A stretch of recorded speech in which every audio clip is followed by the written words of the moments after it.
Imagine waking up tomorrow and discovering that the job you've spent years becoming good at is changing, not necessarily disappearing, just changing. The software is different, the tools are different, the expectations are different, and suddenly the things that made you valuable 5 years ago are not enough on their own. That is already happening, and it raises an uncomfortable question. Are your skills keeping up with the world of work? Because there's something important that's happening right now. The job market is not simply changing because of artificial intelligence. Technology, economic uncertainty, changing business models, and new ways of working are all changing what employers need from people. The World Economic Forum estimates that by 2030, around 170 million new jobs could be created, while 92 million existing jobs could be displaced, resulting in a net increase of 78 million jobs. But there's a catch. The skills required to do many of those jobs are changing too. So today, we're not going to talk about some complicated future where robots take everybody's jobs. We are going to talk about something much more useful. How do you make yourself harder to replace and easier to hire? Here's something that I want you to think about. Your job title is not necessarily your most valuable asset. Your ability to create value is. So let us say that your job title is administrative assistant. What happens if the company introduces software that can automatically schedule meetings, organize documents, answer routine questions, and handle repetitive administrative tasks? Your job title has not necessarily disappeared, but some of the tasks inside that job have changed, and that distinction matters because you do not want your identity to be, I'm an administrative assistant. You want to be able to say, I know how to organize complex information, communicate with people, solve problems, manage priorities, and use technology to make work more efficient. That is a much stronger position. The same principle applies whether you work in an office, a shop, a warehouse, a school, a hospital, a restaurant, a call center, or even from home. Do not only build your identity around the job you have, build your skills around the value that you can provide. Let us deal with the obvious one, AI. You have probably heard about it so much that you're tired of hearing about it, but ignoring it will not make it disappear. The World Economic Forum identifies AI and big data among the fastest growing skill areas alongside networks and cybersecurity and technological literacy. But there's something important here. You do not necessarily need to become a programmer. You do not need to understand how to build an AI model. You need to understand how can technology help me do my work better. If you write emails, learn how AI can help you draft and improve them. If you work with spreadsheets, learn how AI can help you analyze information. If you create presentations, learn how to use AI to structure ideas. If you work in customer service, learn how AI can help you find information faster. If you are looking for work, learn how to use AI to research companies, practice interviews, and improve your applications.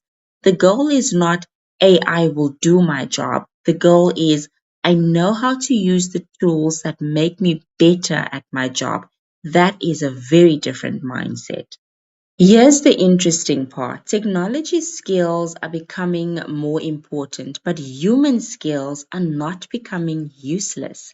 In fact, employers continue to value skills such as analytical thinking, creative thinking, resilience, flexibility, and leadership. Think about that. A computer can process information, but somebody still needs to decide, what does this information actually mean? A tool can generate 10 ideas, but somebody needs to decide which idea is actually worth pursuing. AI can give you an answer, but somebody needs to ask, Is that answer correct? That is why critical thinking matters. Do not become the person who simply knows how to use technology. Become the person who knows when to trust it, when to question it, and what to do with the information it gives you. This one is incredibly underrated. You can have fantastic technical skills. You can know how to use AI. You can understand data. You can be brilliant at your job. But if you cannot communicate your ideas clearly, you can still struggle.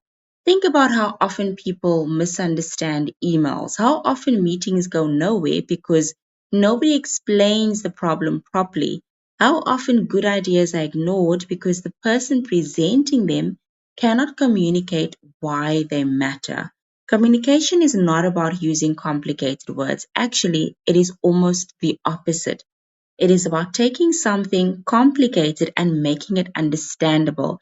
And that brings us back to something that we're learning here at the Digital Hustle.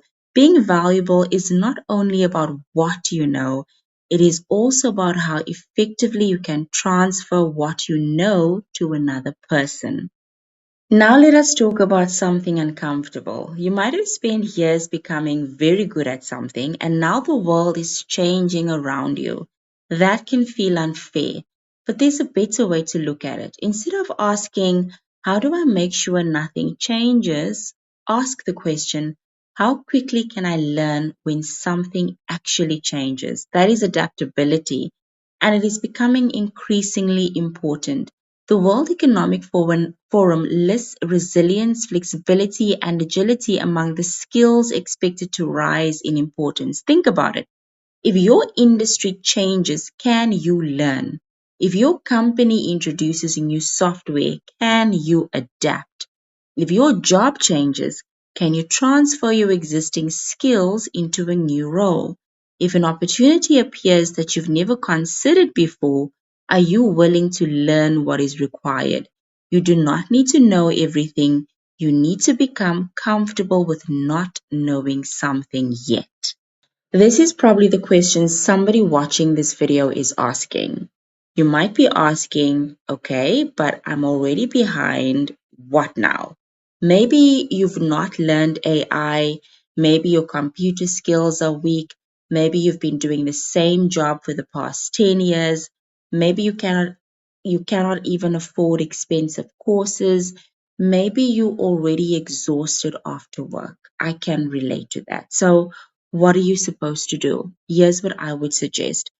Don't try to transform your entire career in one weekend. Just pick one skill, only one. Choose something that could make you more useful in your current job or more employable in your next job. Then spend 30 minutes a day learning that one skill. Whether it's you watch tutorials, you practice, you build something, use the skill in your current work if possible, and then repeat that.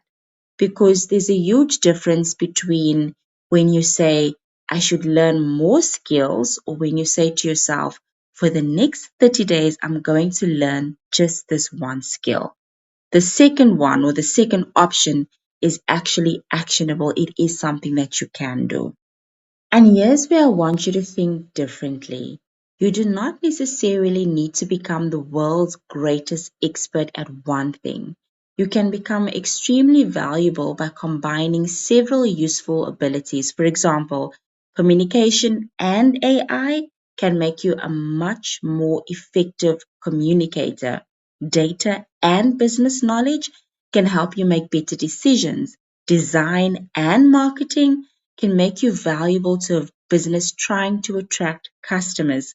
Customer service and technology can help you work more efficiently. Industry knowledge and AI can make you someone who understands both the work and the tools changing it. The future may not belong only to people with the most impressive individual skill. It may increasingly belong to people who can combine those skills intelligently. Okay, so now let's return to the question that we started with. Is your job still safe? I cannot promise you that it is. Nobody can. No career is completely immune to change, but here's what you can control. You can control whether you keep learning. You can control whether you understand the technology affecting your industry. You can control whether you become better at communicating. You can control whether you develop critical thinking.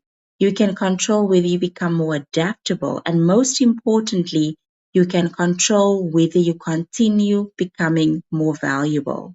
And now we've come to the digital hustle takeaway. You do not need to have your entire future figured out. Do not spend all your energy trying to predict which jobs will disappear. You need to keep building yourself. Become the kind of person who can adapt when the job changes.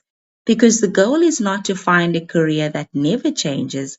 The goal is to become someone who can change with it. You do not need to learn everything. You do not need to become an expert overnight. You just need to start building the next skill, 1 month, one step at a time, because your career is not a finished project. You are still building it.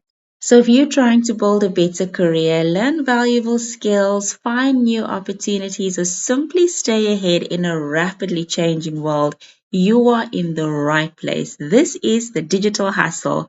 Prepare, build, grow, and remember, nobody gets left behind. Thank you so much for watching. I will definitely see you in the next one.